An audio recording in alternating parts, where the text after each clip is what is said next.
We're here. Welcome back to the No Hard Feelings podcast. Today we have Ryan Podgurski, professional tour manager. We're here, man. How you doing? I'm great, guys. Thank you so much for having me on. Yeah, of course. Thank you for taking the time to come on. I'm really excited to have this conversation, actually. So yes, we talked a little last week, and we were talking about this podcast going. It was awesome. We were all excited about it. And we're here. The moment's here. Let's get it going. Yeah. How's life been treating you? Pretty good. Honestly, no complaints. I mean, I'm in the mindset of where I'm just letting life take me where it takes me. Mm-hmm. In a sense, like I'm working right now and just trying to save up money, but like I'm not stressing things out of my control anymore. Like it's just like I'm just good. I mean, this whole COVID situation has been very unfortunate for a lot of people. Mm-hmm. I'm lucky that most of my family's been healthy. Really, like I've never had any major health scares or anything like that. Yeah. So, that's always that. That's priority number one. Yeah. So like I'm grateful and just taking things day by day, week by week. Just living. That's all you can do in these kind of times. Living control life. what you can control. Our one coach always talks about that. He just says control what you can control, whether in baseball or in life. Just if it's out of your hands, then just you can't worry about it. If you can't control it, then don't worry about it. You know what I mean? Everything's gonna take care of itself. Just control what you can control. I like that. But absolutely. Yeah. Just real quick before we get into like everything, one of the main things that I appreciate about you as like a person is you kind of are very aligned with what we believe in at No Hard Feelings. Just even by reading like your tweets. For example, I jotted a few down. You said, keep going. You never know when it might happen. Like that optimistic mentality, or I'm grateful for the good friends in my life, or each day is a new learning opportunity. Take advantage. Those are 3 of your tweets. And those just stood out to me as they obviously highlight what you are all about, and that's closer aligned to what we're about. So I appreciate that. Just wanted to bring that out too. Oh, well, thank you for taking notice. I mean, it's just Twitter, so I try not to take it too serious, but like if there's something that just speaks to me or like comes to my mind, I'll tweet it for the most part, unless I try not to put anything negative out there or anything like too controversial or bad. But for sure, because I know it's I think it's good to keep people spirits high, because I mean life is kind of tough sometimes, so it's true.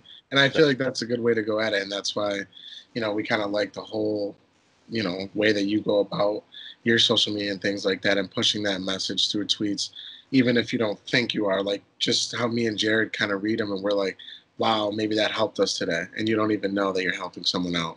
It's just, that's always a good thing to do, and that's kind of what we want to push forward. Yeah, I mean, like building off what Jordan said, that's kind of like when I tweet or like on the No Hard Feelings, or on my personal, even like I just kind of like there's enough like fuck shit on Twitter. Like there's enough stupid shit on Twitter. Like nobody needs more of that. Like nobody needs more of like people arguing about music or like politics or like whatever it is. Nobody needs more bad shit on Twitter, because there's enough of that. There will always be enough of that. And I don't think there's enough good things on Twitter. So there's that. I totally agree with what you said. It can be a dark place. So it's like, oh yeah, for sure. If you like go on some like a famous person's tweet and like scroll through the replies, it's like people just like I don't know, people like to fight or people like to pick at each other or what. But if you scroll through some of the replies, they get weird. They get really weird. I know. It's a shame. I mean, it's like, you do really have to be in that dark of a place in your life to like come at someone like that. Like it's just like, yo, look, it's not. Yeah, I don't know. I mean, be a nice person. I don't know, but that's what we're all about, is for sure. Just spread the love, man. Yeah, spread the love. So kind of getting into what you do, like tour manager wise. So from the conversations that we've had previously, and with Dylan, it seems as though like you're kind of his right hand man, especially when you're on tour. So how did it all start? How did you and Dylan meet? Great question. Yeah, I guess you could say that. We actually met online before we met in person.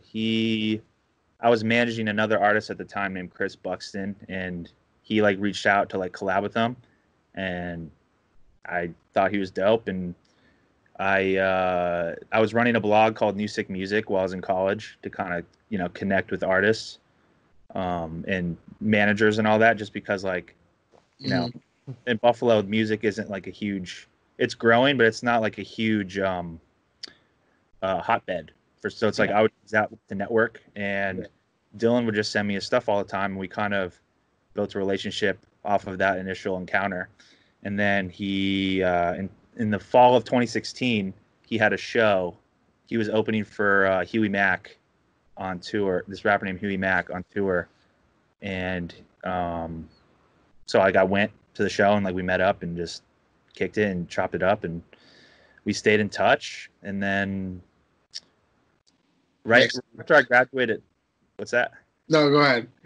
Right after I graduated college in 2018, the spring of 2018, he called me up. He's like, "Yeah, I'm doing this summer tour with my homies Abstract and Ryan Oakes.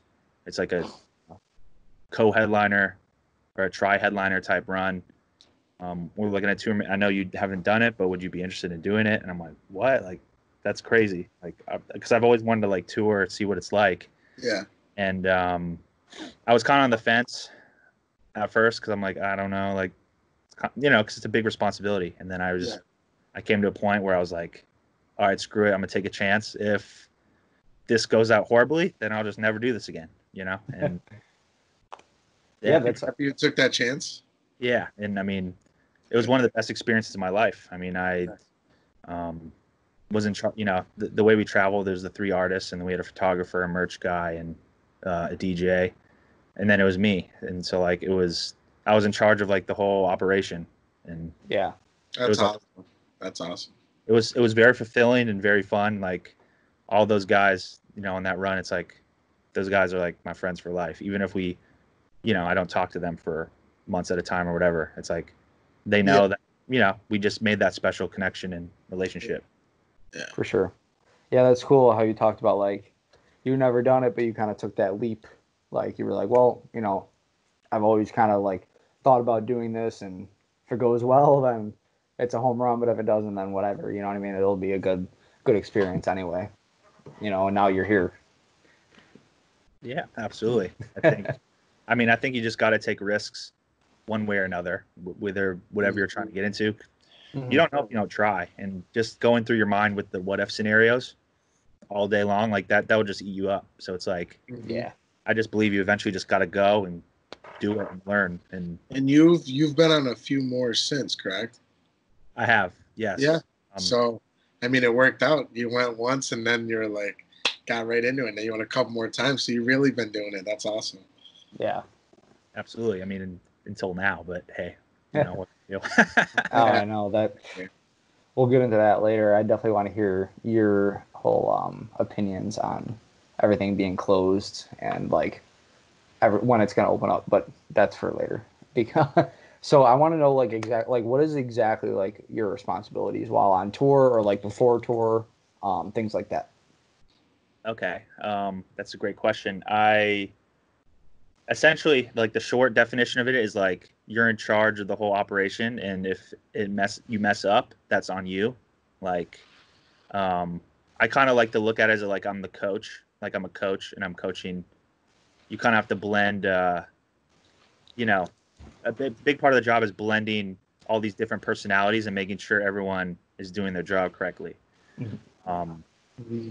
I'll kind of go into the process. So like before the tour starts, you're responsible for something called advancing, which is like you're in communication with the the booking agent and the venues, just working out all the details. Like, hey, like I'm Ryan, we have a show on this date, blah blah blah, and then you work out all the details. Like this is like what we have for the budget. Like, is this correct?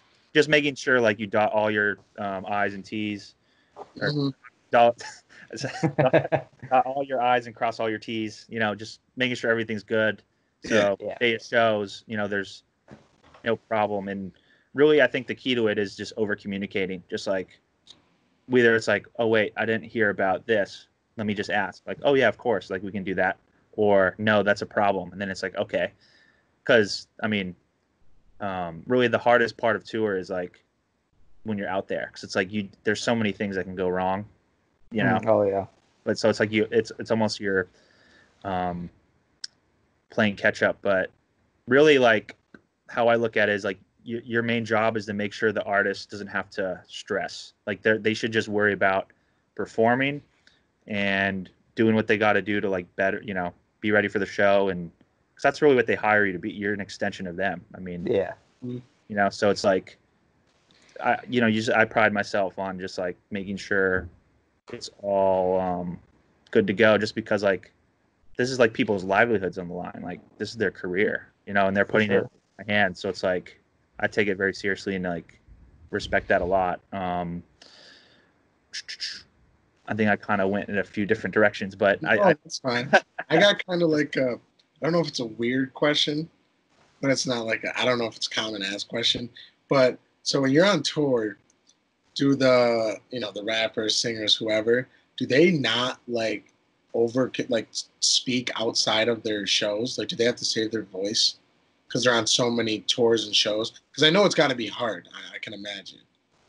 Yeah. So many shows and because I don't know. I think I saw. I don't know if it was a show or documentary, but I just remember I saw something about like some singers, have to save their voice and can't like. Sometimes they don't speak like outside of the concert. They just go on their tour bus and. It's some may do that, but I haven't really encountered that as much. I mean, I know they like Dylan takes pretty good care of himself. He'll drink a lot of water and drink tea and all that. Yeah. I think that more. I would say that happens a lot more on the higher level, just because like you're on these big acts. They're on stage for an hour, hour and a half to 2 hours sometimes, and and that sometimes they're doing. They really jam pack those. They're on tour literally. Like if you see like Justin Bieber, like the Ariana Grande's, the Justin Bieber's, Lady Gaga, like all those big names. They when they announce, like when they release an album, they go on these world tours. Like so they're hitting America, Canada, Asia. So like they're gone for like 6 months at a time. So it's like, and plus all the other stuff on top of it, whether it's the press runs or whatever. So yeah, I mean, I think it's definitely more common for, but it just depends on each artist's process. I mean, I know some people, if like they feel their throat, just like giving out, like they'll be like, okay, I'm not going to talk for like a day and see it. It's because it's a real thing, that's like where you're making your money. So it's like it has to be on point. Yeah, for sure. Yeah, that's why I asked because I found it interesting because like. I mean, I know, like, obviously not talking helps your voice, but like, I didn't know like they went to that certain extent. Yeah, it just depends. I mean, I couldn't even imagine like, kind of like not talking about like you were saying like the world tours, like how like stressful that must be for everyone involved.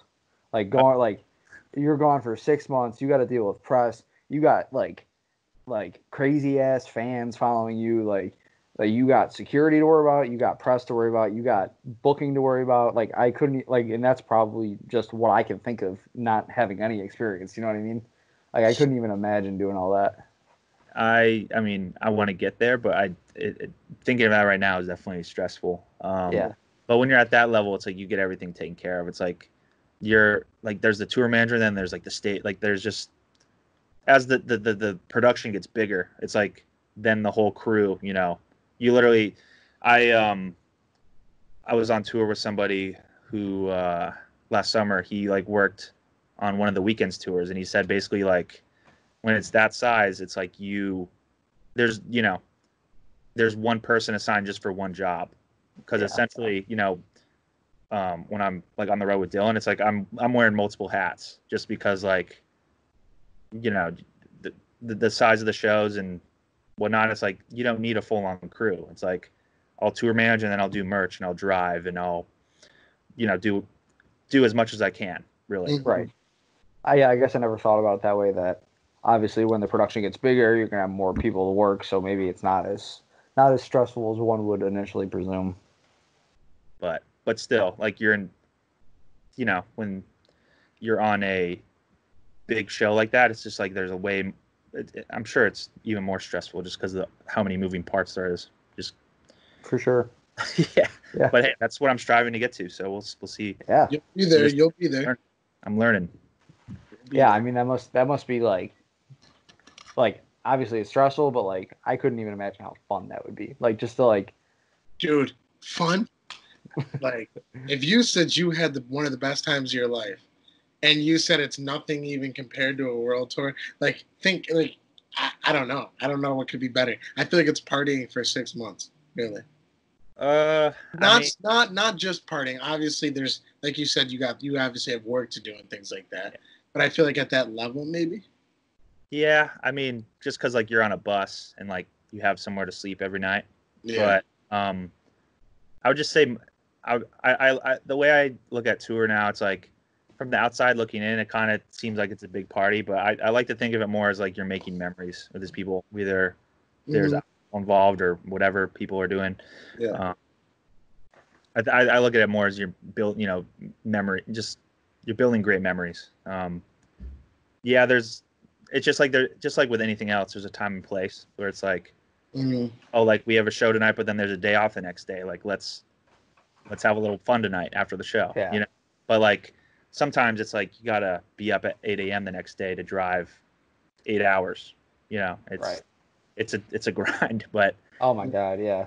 it's very rewarding. I'll say that. So kind of getting back a little bit to the responsibilities, I was kind of wondering like who sets up the venues? Like so like obviously like Dylan will play at like a certain amount of different venues around a certain area. Who sets up like where he's gonna play? It just depends. I mean, right now he's independent and he doesn't have an agent. Yeah. The last two tours he went on, he opened for a band and a singer. So like he basically was asked, like when you're a support, you're basically asked to open for the show, obviously, but like you don't do any of the booking. Like that's all on the headline side. So it's like it's more of like, hey, Dylan, I'm doing like 20 cities in the fall. Like basically from New York all the way to LA. Like, are you like in? I could send you the dates, but and then it's just like, oh yeah, like, and then it's like, does this make sense for you? And it's like, yeah, absolutely. And then you lock it in and get the ball rolling. But as far as like when you're the headliner, it's just that's when you're more responsible. Like that's where the advancing comes in with the venue, the staff, and it's you basically tell them how the show, because essentially it's like it's our show when you show up, and they work for you, but obviously everyone is working for the common goal. So Makes sense. It makes sense. I guess that's the best way I could put it. I don't know if that made sense or not, but no, it definitely does. I guess that I didn't put it together that like obviously the person who is headlining the show is like it's their thing, so they would be setting that up. Yeah, no, it makes sense. I get it. Little side note, we should get Dylan to play in Buffalo. I would love that. Like town ballroom. That's a fact, because like we will make a whole vlog. Oh yeah, concert. I am not kidding. I will pull up with the camera and make a vlog on that. Yeah, that would be super sweet. If when we could, I'm for it. Once he does another headlining run, I'm sure we could add it just based on the people we know and make have it be a good show and for sure add to the tour. But that would be would be so cool. Yeah. No, I would definitely. Obviously, we get all our boys to come and see that because that would be that would be dope for sure. So you mentioned you managed other people besides Dylan. So who else did you manage? So in college I worked with this artist named Chris Buxton. I was like his manager. I helped him like marketing and all that. That's kind of how I got into this. And then after my second tour with Dylan, the tour manager on that tour, his name's Colby. He also worked for this band Catastro, and they're going on this big summer tour. So like he asked me, he's like, yeah, I'm gonna need like some extra help and someone to do merch. Like, would you be into that? So like I was kind of his assistant and just did whatever, helped him with whatever he needed, and I ran merch for them for that whole summer and hit it off with those guys. And they're a band from Arizona named Catastro. And then nice. I did another tour kind of with them because we got Dylan opened up for them last fall. And just they're great guys. And that's solely whoever we worked with. Well, yeah. Dylan Reese, Abstract, Brian Oakes, that was all in one tour. And then Dylan opened for the Hold Up. And then I went on tour with Catastro, who was opening for Iration, who's like this reggae rock band. They're incredible. And then I did then Catastro did a headlining run in the fall, which Dylan and Bikini Trill opened for them. So nice. So last year I did like three and a half tours, I guess. So that's dope. That's sweet. So you said you were running merch. What exactly is that? Basically, I was responsible for the merchandise for Catastro, like for that tour. So like just selling them at the venues. Selling it, or I mean, some of the venues were pretty big, so like they had venue sellers. Mm-hmm. Then just keeping track of inventory. Like, oh, we're out. Like we need to like order a bunch more because this shit is selling. So it's like, gotcha. It was a different role, but it was just like I'm all for it, and then on the nights I wasn't selling merch, I would help Colby with whatever he needed. So, I just think it's all about providing value. So like yeah, that's cool though. I feel like you're learning different aspects of like the whole industry too by like where, like you said, when you're on tour, you wear a bunch of different hats. So like you're the tour manager, you're the merch guy, you're the driver. Like I feel like that's all like learning. Like going back to like your tweet, you said each day is a new learning opportunity. Like you're learning so much while you're on tour because you're wearing so many different hats. That's going to probably open up more opportunities for you in the future too. Mm-hmm. Absolutely. That's what I believe it's all about. I mean, there's plenty of opportunities, and just being in different areas, it's just like you learn a lot about the country and yourself. So you were just saying you guys went to some big venues. What was your biggest venue, and who was that with? I was actually doing some research before this because I was like, you don't realize at the time, but it was in Irvine, California. It was actually a year ago yesterday, this show. Oh, nice. Oddly enough, it came up on my Snapchat. I was just about to say you got the snap memories. It's called the 5 Point Amphitheater in Irvine, California. The capacity is like 10,000 people. Oh wow! Damn, so that was on the summer tour last year with Iration. Catastro was an opener on there. So like that tour was a huge learning experience, but that was probably the biggest show. That's cool though. Yeah, I go ahead. Oh, well, just like that whole run, it's like I learned a whole bunch about how having like how the stage production side of everything worked, and just how like Iration ran such a clean operation where just like they everything was on point, and they just were so professional and such great people. So for sure. Yeah, you said basically what I was gonna say. Like you got to see like that almost that next level of like like exactly what you said. Absolutely. That was so funny, Jay.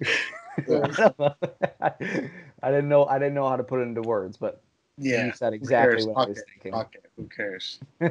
You know what he said? He said it twice now. So I would assume it's pretty safe to say that you're pretty into music, as being a tour manager, right? Absolutely. No, I love music. So yeah, what kind of like, obviously you said like you've managed for like Dylan, who's like, rap R&B type, and then you've managed for like reggae rock. Like what kind of music are you into? I would say I'm really into. I mean, honestly, anything. I mean, Yeah. it sounds really generic, but like, I'm not super into like screamo or like like just like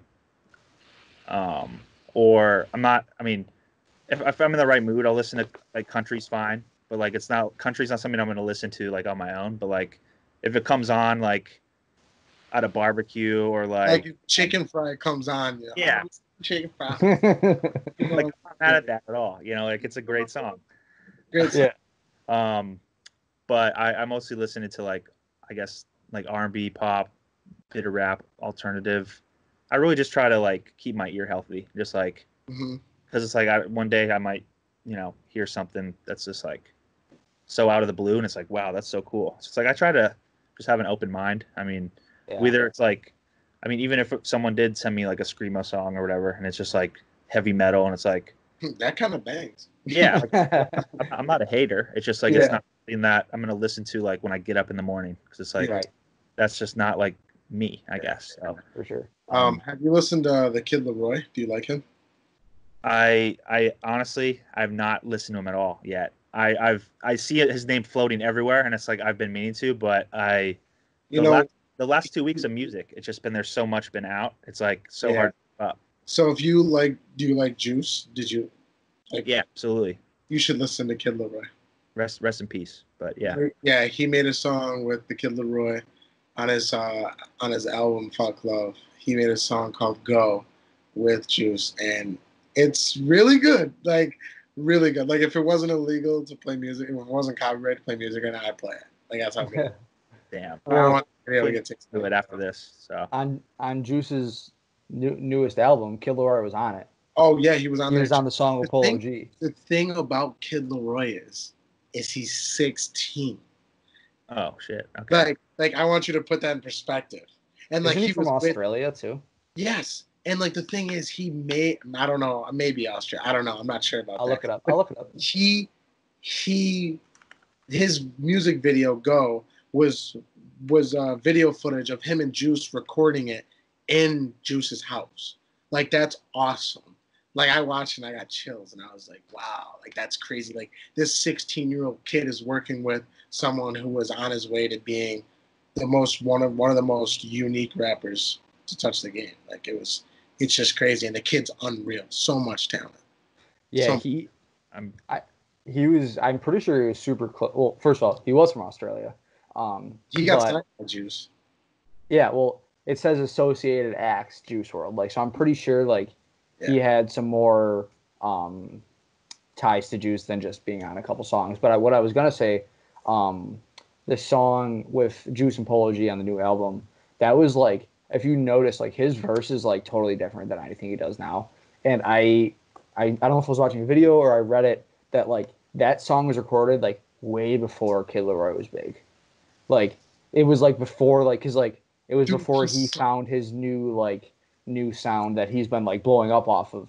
But like that was recorded way before. Like, dude, Kid Leroy like had like a Trippie Redd like flow, and it was like in that song. Like it was just so different than anything he was doing now. Wow. I'm definitely gonna check him out after we get off this call or this podcast, and because I've seen his name everywhere, and I'm just like I didn't see. That makes me feel better that he's actually a kid, because like you know how some rappers like it's young whatever, and it's like, bro, you're like 28. What? Right. Nah, he's actually a kid. Like boy's got his permit. Like he's a kid. You know what I noticed though about him too that is kind of interesting to me is like what he initially like what I found out about him through the Addison Rae song. Was that like that was where he like initially blew up, correct or no? I heard him, I don't know. Okay, but like when he went mainstream, was it because of that song? I mean, if Addison Rae posted it, I would assume. Are you talking about the one that goes, Addison Rae, shawty the bad? Yeah. I'm going to be honest with you, didn't know he sang that song. Oh, really? I didn't either. That's the first time I like. But I mean, that might have helped him. Yeah. But I don't know if that's why I mean, Addison Rae did use it on the TikTok, and like she was like, her name came and she like smiled. She had like 3 million views because like I don't know, let's talk about TikTok right now. Terrible app, terrible. But like, yeah, I don't know. He's the first song I heard. Like I said, I don't know exactly what song it was, but I heard it and I was like, yo, this kid's gas. But I didn't go listen to his other songs. I don't know why. And then I heard another song, and then he dropped the album, and I was like, dude. Well, the thing is, like, I was gonna say, if that's what like initially made him like totally mainstream, then he is the only person that I know that has had a like TikTok hit and then went on and released like bangers after. Yeah, I mean, TikTok is a really powerful platform. It's doing a lot for artists. I mean, I see Jordan about to contradict me, so I'll let. No, I'm just making sure you're right. I just don't want anybody to comment being like this rapper blew up. Well, I'm just saying, like, he's the only notable person in my head. Then I'll put it that way. He blew up. Got his start on TikTok from the TikTok song. Like that was a TikTok song that was written for TikTok to be used and to get him a lot of views. And then he ended up making songs with Juice, TJ, like, you know, huge rappers, and now he's huge. So, yeah. I mean, I think there's been singers that have really capitalized on it. Oh, for sure. Yep. Yeah, I think singers are a different story. For sure. Yeah. Yeah, I mean, TikTok. I mean, one singer that I know is very talented. Shout out, I think her name's Azat. I don't know how to say her name. That's Ajani's sister? Yeah, Ajani's sister. It's like Azani. Azat. I don't know. So we know. So, I mean, do you want to explain how like we know of them? So, So our buddy Jake knows these two TikTokers, Devontae and Ajani. They're brothers. They're really good, very talented dancers, and they're pretty up in the TikTok community. They brought their sister to LA. They actually signed a deal with, I believe, Sony Productions, and they brought their sister out there, and she's unbelievably talented at singing. She made a No Guidance remix with Chris Brown. Not certified yet. She keeps pushing it on TikTok so that Chris Brown could see it and maybe make it an official remix. But she has it on YouTube. She doesn't have it on Spotify or anything because I haven't seen it. But she has it on YouTube. It's got like 1.56 million streams. Like, it's doing great. And I hope Chris Brown sees it because it's actually really good. Like, it's like her voice is just unbelievable. Wow. I'm not familiar at all, but I'm down to check it out. Yeah, for sure. Her name is spelled Ayzha. I think I've definitely seen that somewhere. Oh, but, Asia. That's what it is. That makes sense. That's Asia Huff. That's what it is because I remember it. It's Asia, maybe. I feel bad. If you see this, I you won't. But if you see this, I'm sorry. Song's fire though. But I think those like Devontae and Ajani are examples of how powerful TikTok is/was. Like I don't like they. I know Ajani has like 3.something million. Yeah. He was on Ellen, like just crazy stuff like that. Because he was on it so early. I remember Jake was telling us that he was on it very early. Yeah. So that's just they're kind of an example of how powerful that app is/was. Like, you know, now they're out in LA doing their thing.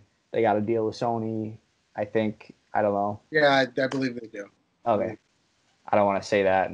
No, I believe they do because they dropped a song and said that their record label would allow them to make a remix with someone if they got a certain amount of plays and stuff. Sounds about right.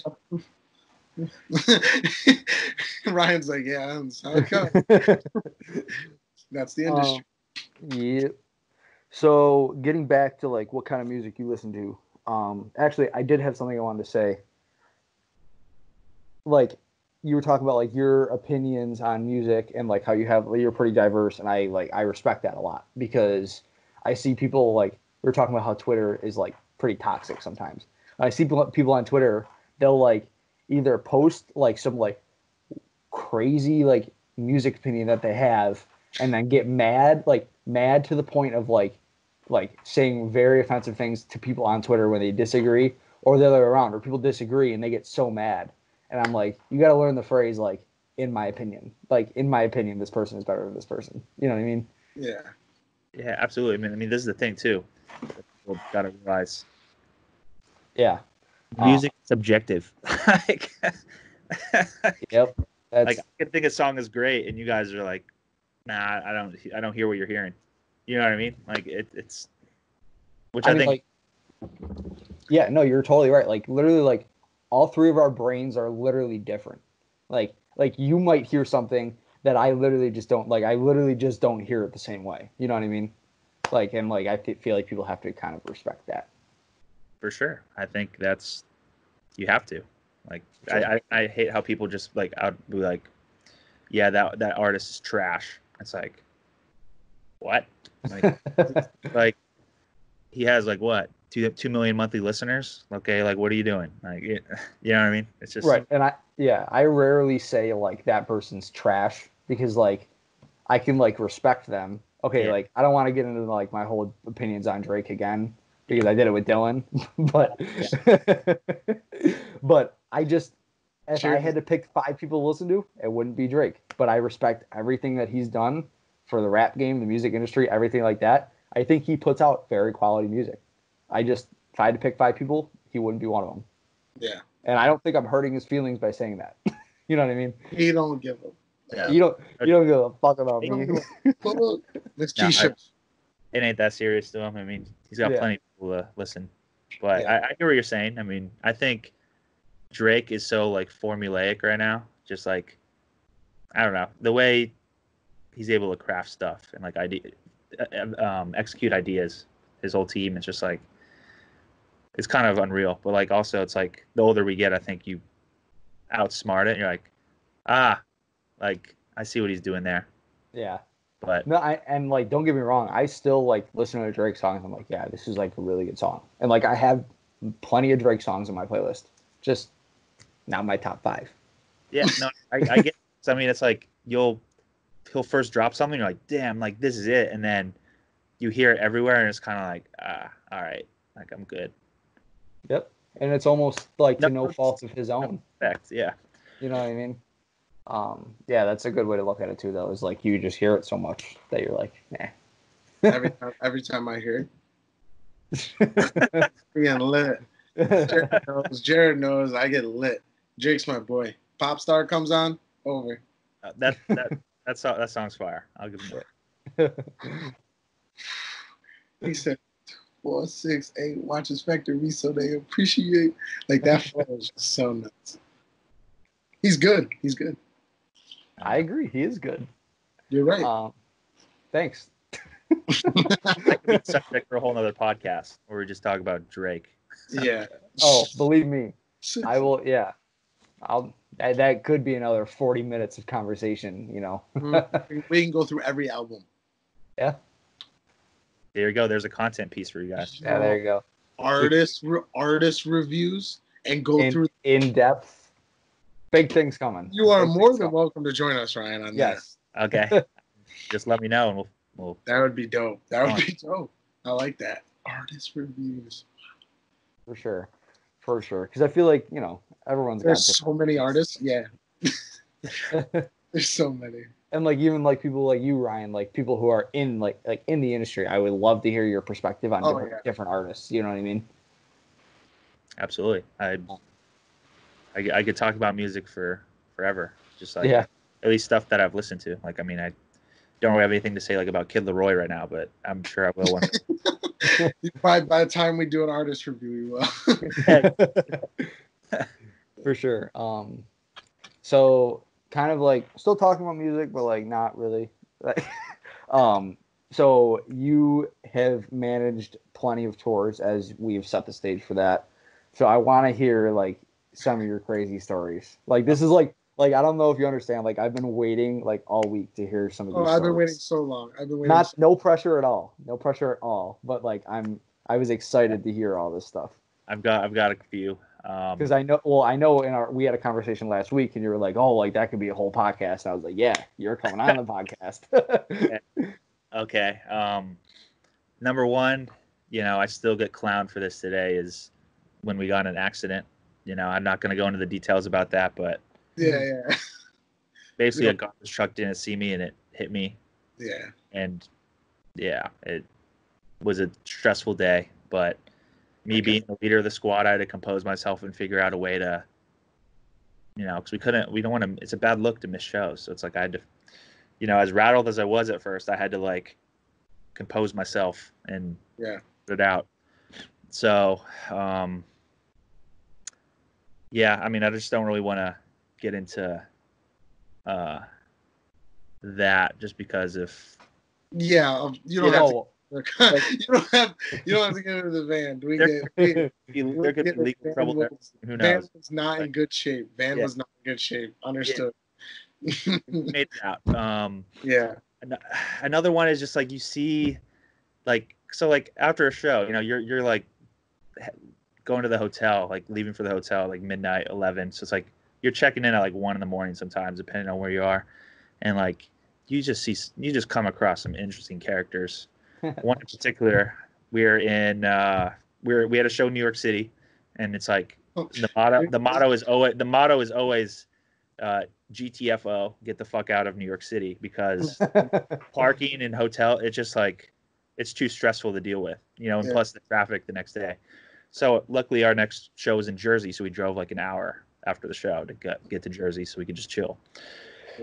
We pull up to the hotel, and Dylan had to check in actually because he had like this discount thing on his phone, so it's like he had to check in each time just because like it's his business. It's not. And there was this guy in the lobby. He looked straight up out of a cartoon.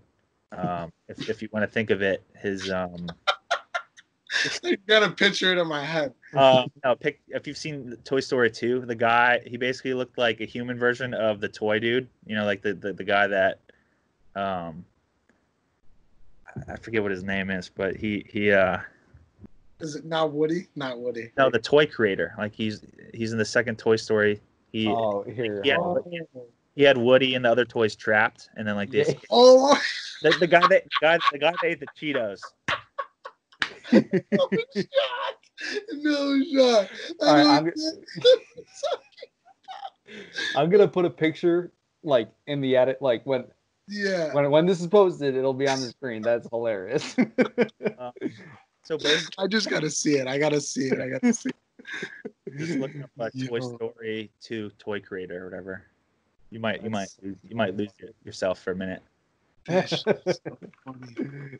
Oh my God! Hold on. Let's take a moment to gather ourselves. Yeah. You're talking about the big dude, right? Yeah, the guy that like dressed in the chicken costume or whatever. With the glasses on and everything. Yeah. Oh, that's hilarious. So Dylan texted the group chat from the lobby. He's like, "Yo, you won't believe this dude looks like he's straight up out of a cartoon." And then we ended up seeing him later, and it's like, "Oh wow." It's so funny, dude. Yeah. He just was like this weirdo. Just like he was like, there was issues with checking in, and he just was asking all like the lobby guy all these obnoxious questions. He's like, this dude's like on the phone. He's like, yeah, so like my system's down, blah blah blah, and he's like, hey man, you know where a 24-hour Dunkin' Donuts is? I'm kind of hungry. And just like, yo man, I'm trying to like figure this out, yada yada yada. Yeah. And he's like. And then he's just like, just rambling. And then he like looks at Dylan and starts talking to him. He's like, yeah, man, like, what are you doing here? He's like, my tour, blah, blah, blah, just trying to get into the hotel, go to sleep. He's like, cool, man, can I get tickets for the show tomorrow? And he's like, nah, dude, I don't know you. Like, sorry.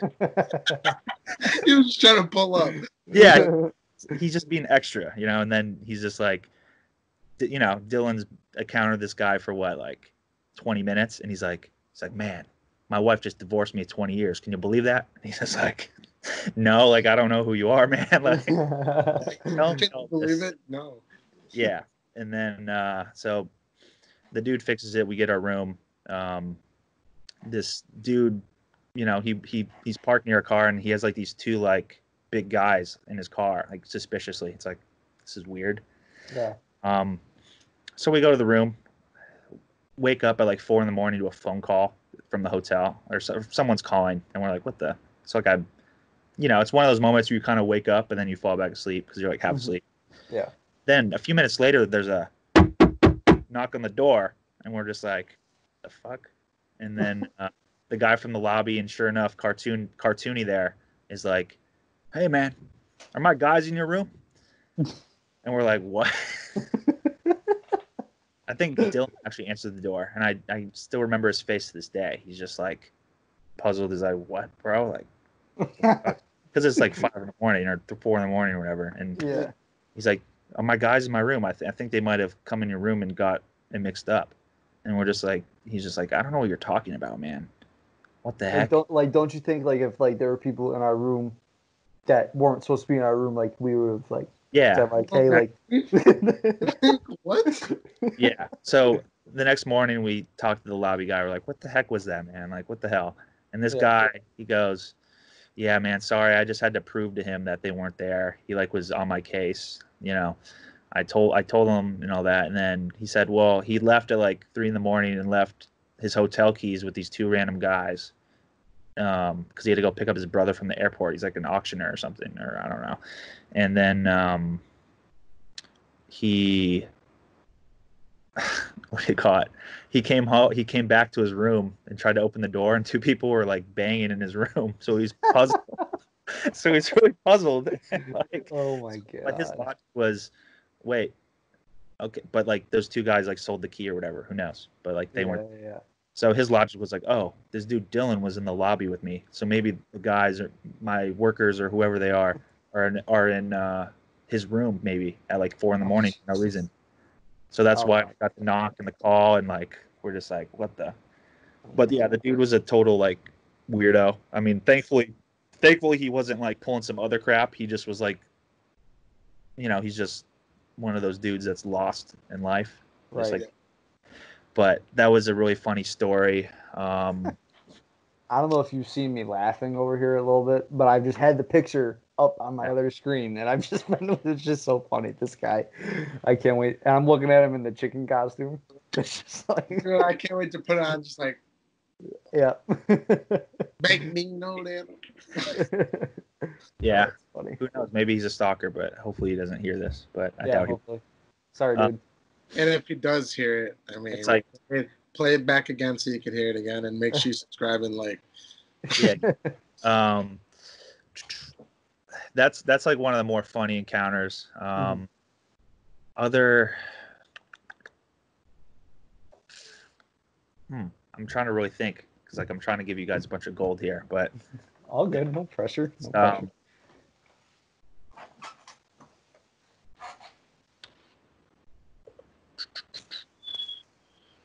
I mean, like the very first tour I did with Dylan, like there was a moment where it was kind of funny where I thought I lost the van keys, and like for like an hour, but like I found them. That was the worst 60 minutes of your life, and I know it. Dude, I was in Des Moines, Iowa, of all places too. So it was like bumfuck Egypt. Yeah. Actually, shout out to Des Moines, Iowa. That place is pretty cool. Like there's not much going on, but like they go to shows. It's like that was one of like the better ones on that run. Good stuff. That's that. Like I feel like that feeling that you get like when you lost the keys or like you fucked up real bad. Like I've gotten that feeling before. Where you're like, oh, like how are we gonna get out? No. Yeah. Then I composed myself. It's like, okay, let's retrace the steps, and they just were like in my. I think I was rocking a fanny pack at the time, so like they were just in a different. There you go. Yeah. Oh, I just know that feeling. I wore it on my shoulder, just because like, I don't want to have. Sometimes you don't want too many things in your pockets. Yeah. It's like it's secure, and if someone, they got chest is the style. Yeah. I was gonna say that's in nowadays. Is that little fanny, little guy.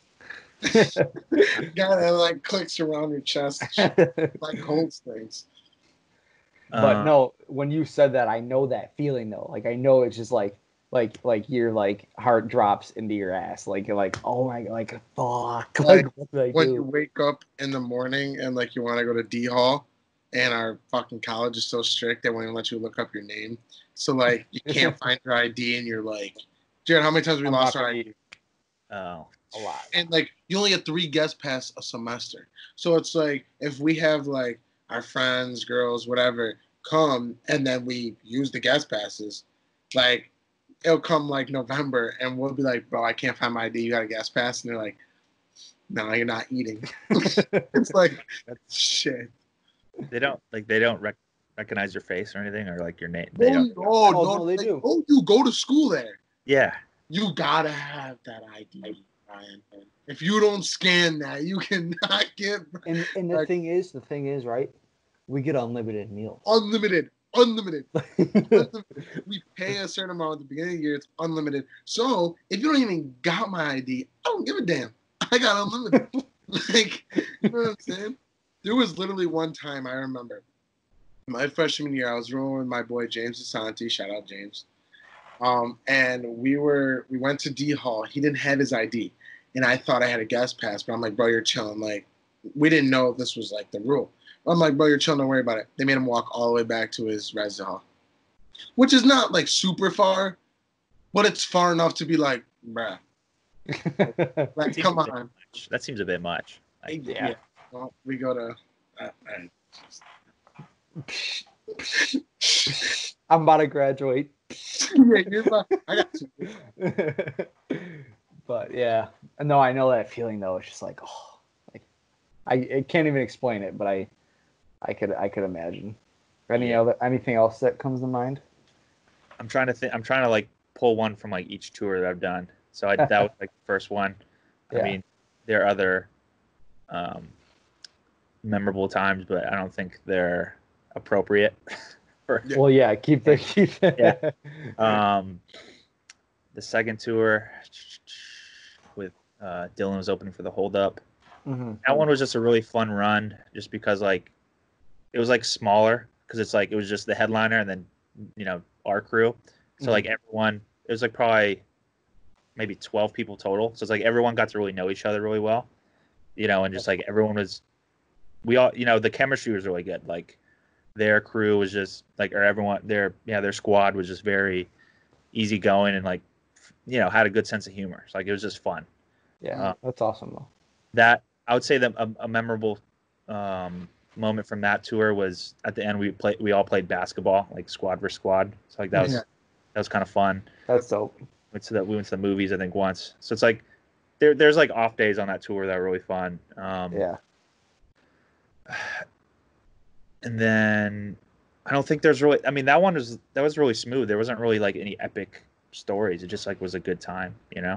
I feel like that's what you want, though. You know what I mean? As much as those memories are nice to have, those crazy memories, you would rather have it go smooth. Absolutely. And then the big summer tour, which with the reggae rock one with Iration, Pepper, Fortune Youth, and Catastro. Mm-hmm. That was something else, because I was one of the younger people on there, and like all those guys have known each other for a long time. So like I was kind of just like the new guy, so like really harder to mesh. Yeah. But everyone was just so nice and welcoming, and that we That's still awesome. have group chat to this day where like people just throw memes in there and stuff. So it's funny. That's cool. I would say there are a ton of stories from that one, but like it's like that was 55 shows through a summer. So it's like there's a lot of like, wow. It's like I would have to really think very hard. Like I tried my best, but like sometimes it's just like a blur. It's like you just go through somewhere and it's like you do the show and then like nothing was really memorable, or then it's like something crazy happens. I just think that was just like the size of the shows. It was just like, whoa. Yeah. Well, I could imagine that, like, especially on a tour like that, you said 55 shows in the summer. It's like, that's a lot. And like, it probably all like meshes together. You know what I mean? Absolutely. And I mean, it started end of April, went all the way through May. Then there was like a month and a half off, and then it picked up July to August. So like basically you went around the country twice. Oh, wow. It was. Jeez. So you went from like you're talking like New York to LA, like. Oh yeah. Let me look at like the little pass or whatever. Let me flex real quick. No. Girl stepping through countries. Yeah. So the first part of that tour started in Albuquerque, New Mexico, and then it wrapped up in Kansas City. Oh, nice. So I mean, like, so you kind of like went from the Midwest and then did the East Coast a little bit, and then ended in the Midwest, and then the second one started in Oklahoma City. That show was fun because that was the day Russell Westbrook got traded from the Thunder. So like everyone, I saw so many Oklahoma City Thunder credit cards, and I just was like, "Go Lakers!" Like, yeah, that's hilarious. Too happy about that. But then that started in Oklahoma City and then ended in Santa Barbara. So like it kind of just went. Oh wow. Yeah, that's cool though. Yeah, and then. Have you been to all 50 states? I have not actually. I've all of them but 5. I haven't been to the Dakotas. I haven't been to Alaska. I haven't been to Hawaii. Please say Wyoming. I've been to Wyoming. Wyoming's really cool. I feel like those are the 4 that like people don't go to. Yeah. Nobody gives a fuck about the Dakotas, and like Alaska and Hawaii are so far that it's like. So my buddy thinks Wyoming isn't real. Can I like actually certify that it's real? It's absolutely real. I mean, there's a bit where you're in the middle of nowhere, but like there's beautiful parts of it. One of my good friends in music is actually from Wyoming, and he like, I mean, he's moved a couple different times, but I think he just recently moved to Nashville. So like, he takes a lot of pride being from Wyoming. So it's like it's definitely very real. I mean, our Lord and Savior Josh Allen is from. I was just gonna say Josh Allen. Wyoming. My buddy offended by the Lord and Savior thing. That's. Bro, like Jared, you know Chase, right? Yeah. Chase literally thinks Wyoming's not real, and he thinks Josh Allen went to a college called Wyoming, not in Wyoming, because there's a California University of Pennsylvania in Pennsylvania, and he thinks Wyoming is somewhere else. There's also Miami of Ohio. Yeah, I know. You know what I think's not real? What's birds. That? I think birds are robots. I don't think birds are real. Pigeons. All birds. For real? Are you being for real? I mean, not really for real, but it's just like my little. I say pigeons. The only reason why I say pigeons is because pigeons are only in high populated areas to keep an eye on the community. That's my theory. So they're like the government spy. Name a pigeon you've seen in Buffalo or Syracuse. Nowhere. Go to New York City, dumb pigeons. Yeah. Everywhere. Los Angeles, too. There's pigeons. Los Angeles, pigeons. Miami, pigeons. That's a good one. Dude, when next time you go to a big city and you see a pigeon, you're going to remember I said it, you're going to be like, oh, shit. Probably going to text you. There's going to be 6 pigeons just looking at you like this, and the government's just like looking you up and down. Well, that's what they do. They like go like this, and they're like... like that's what I'm saying. Like someone's there with a joystick. Well, and then like when this whole like COVID shutdown thing happened, I saw this tweet, and it was like, this whole COVID shutdown thing is so they can change the batteries on the birds. Like, everyone stay inside so we can change the batteries in the birds. That's funny. That's funny. That's funny. I didn't think about that. That's funny. I mean, like, obviously, I don't like. Okay, like, it's kind of a possibility, but like, it's a stretch. It's really a stretch, but like, honestly, like, who knows, dude? Like, our listen. I don't even want to talk about it. Did either of you see? Faith like admitted to like aliens are real, and like nobody gave a fuck. Yeah, like, I saw that. Like nobody talked about it. It wasn't trending on Twitter. Nothing. I was YouTubing the crap out of Joe Rogan after I heard that. I was like, yes, he's got to have something to say about it. Aliens are real. Yeah. The government said it, and no one gave a fuck. Okay, they didn't say alien, but they admitted that the UFOs. Yeah, so I mean basically aliens. Because ain't nobody driving them Johns. Oh, you know what? You know what they said? Didn't they say like we don't know what it is, but like we didn't make it, like something like that. something like I don't know. Like I don't know that, exactly what they said. if I'll look it up. that shit scares me. Because like if that's actually like if they said there's UFOs, okay, if they actually have this like a spacecraft that they didn't build and that thing can go in and out of like atmosphere like that, like soon as I see a bunch of them coming, bro, I'm chilling. I'm going somewhere else and hiding. Like I don't want to deal with all that. That's scary. Yeah. Like to think someone else has technology like that more advanced. I mean, I know we're not the only ones living, but it's all right. I don't know. It's kind of scary to think about. I'll tell you what, it's a great time though to be a government worker. If anyone, Oh yeah. it's like, there's not a lot of love going around for a government at the moment. No, sir. Mm-mm. No, sir. So kind of moving on from the Conspiracy theory. yeah, I don't want to get too deep into all that. So how is like COVID affected like obviously like touring's totally shut down, but like are there any plans? Like have you heard anything about opening up back up anything? I mean, people are very optimistic about 2021, like spring or summer. Like people are, well, bands and artists, they're like rebooking tours like that were like canceled for the summer, like announce new dates for 2021, just as like a hopeful, like as like I hope, you know. Yeah, Maybe yeah. I don't, but like I just don't see it being the same for a while unless there's like a vaccine or like, you know, Yeah, for sure. just because like, I mean, even if you're, even if you don't want it, just like that fact of it's going to be one of the last things to come back. Because like, if you think about it, you're at a concert, it's crammed. People are close to each other. There's a lot of germs and bacteria being spread for sure. A lot of people doing things that they shouldn't be, but yeah. Yeah. No, I know. It's just it's a hard. I'm not gonna lie. What were you They saying? said, "Yo, like, there's gonna be a concert next week." I'm throwing on a mask and going. Like that's lit. Like I know like it's definitely a hazard and they're not gonna open up anytime. But like I don't know. I mean, I could see small and intimate shows kind of, but like I don't know. It's if you do one live show, then it's like the floodgates will open, and it's like because it's hard to regulate. I don't know. I'm keeping my ear to the streets, as they say, but it's it's a tough situation. Like I mean, it's just like differing of opinions. Like people think, oh, like 2021. Like I don't think it's gonna be back to what it was for a while. Truthfully. Yeah.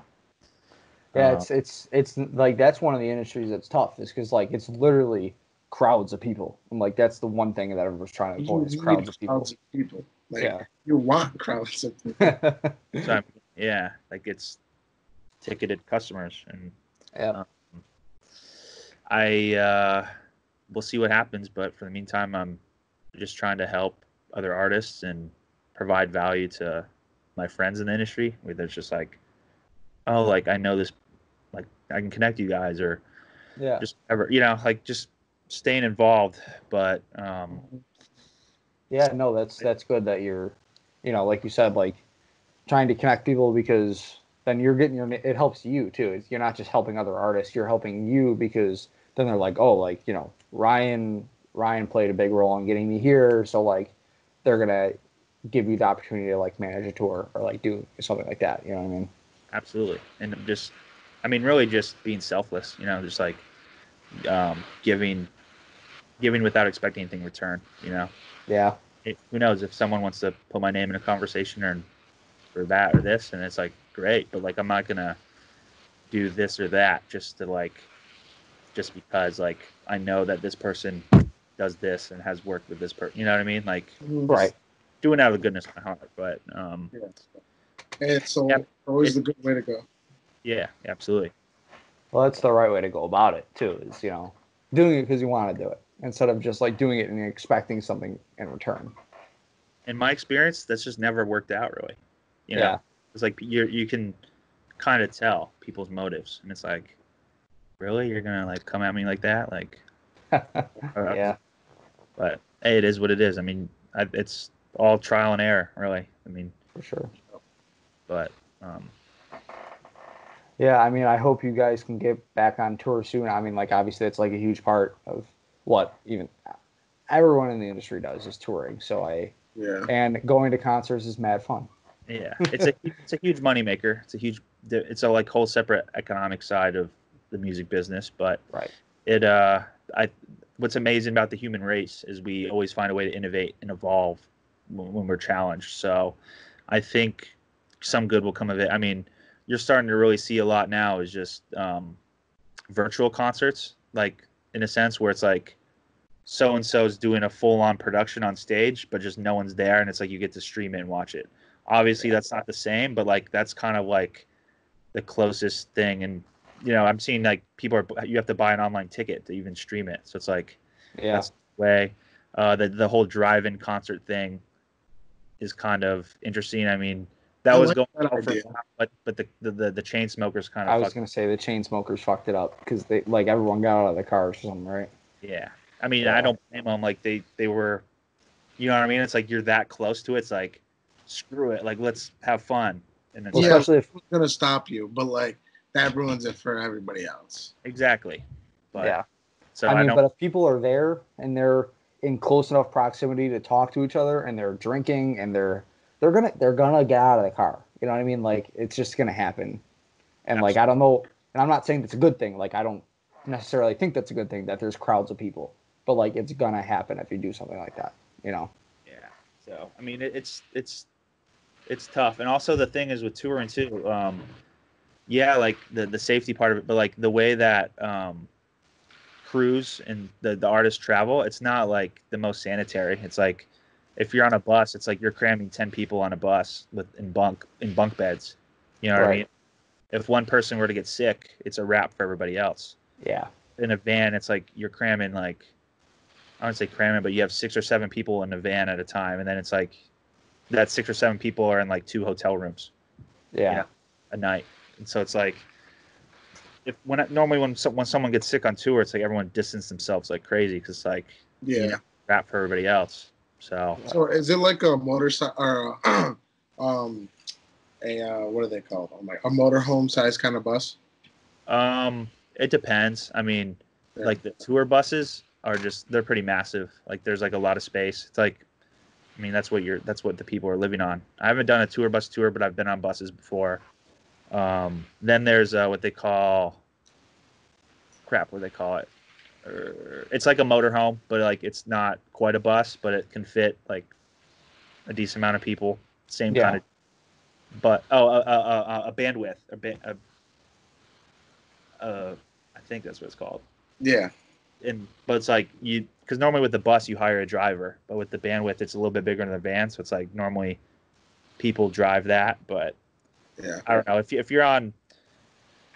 doing anything bigger than a van, like say like a Sprinter with a trailer and yada yada yada, it's like I think it's smarter to hire a driver because it's also from personal experience. It's really, I mean, when you're driving, doing most of the driving, and you have to like TM and all that, like it can be hard. Like I mean, especially if you're the headliner, it's like you could be getting phone calls from venues and all that, and then it's like, hold on, like you know what I mean? Like Yeah. it's safe. So Oh, for sure. I don't know. I think what I've really learned though is like that going forward, it's like I'm really gonna put like my foot down, I guess. Just like as in if like a band or an artist wants me to drive, do merch, TM, do whatever else, it's like I think we should bring in another person just so like there's extra hands and an extra someone that or even just like bringing in someone that just drives, Right. So it's like Well, it's that thing off my back. and it's gonna avoid, like putting so much. No. I wasn't trying to say. I wasn't trying to say that. I But I know. was just saying, like, putting so much weight on your shoulders, like, it's gonna make everything easier for everyone. You know what I mean? Not just only you. Absolutely. Yeah. That's good. That's good. Hopefully everything gets back up because I know you're probably itching to get back to all that. And oh yeah, I mean I'm ready to go. I mean like I've been like I'm a very reflective person. So it's like I've reflected on like how each tour has gone and like what I can do better, or even just getting feedback from like the headliner or whoever. Just like, what should I improve on? Like, what do you see me doing well? What, just constructive criticism. But yeah, I mean, really, I think the key to it is just working hard and being a good person. Because I mean, if I mean, a big thing is chemistry within the crew. If you have chemistry within the crew, like why break that up? It's kind of like a team, a sports team. It's like, yeah, like I may not be like the best, but like I work hard. I get along with everyone. I keep everyone in check. Don't step on any toes, but also, like I'm reliable and I'm a good guy. Like you know what I mean? Like For sure. Yeah. I don't know. I mean, that's at least what I look at it like. So no, I definitely think that's important. Like your relationships with the people you're working with is, almost industry. Yeah. So right. Yeah, that's like you said. Good advice for anything you're doing is be relationship oriented. I feel like, Absolutely. Yes, but again, thank you so much for taking the time tonight and coming on the podcast. So, Ryan Pod, thank you. This was absolutely conversation that I was looking forward to having, and I think it held up to my expectations for sure. It was a very good episode. I'm excited to post it for sure. I mean, thank you guys so much for having me. I had so much fun doing this. There's of course very flowing conversation. You guys are great. Thank you so much. That really means a lot.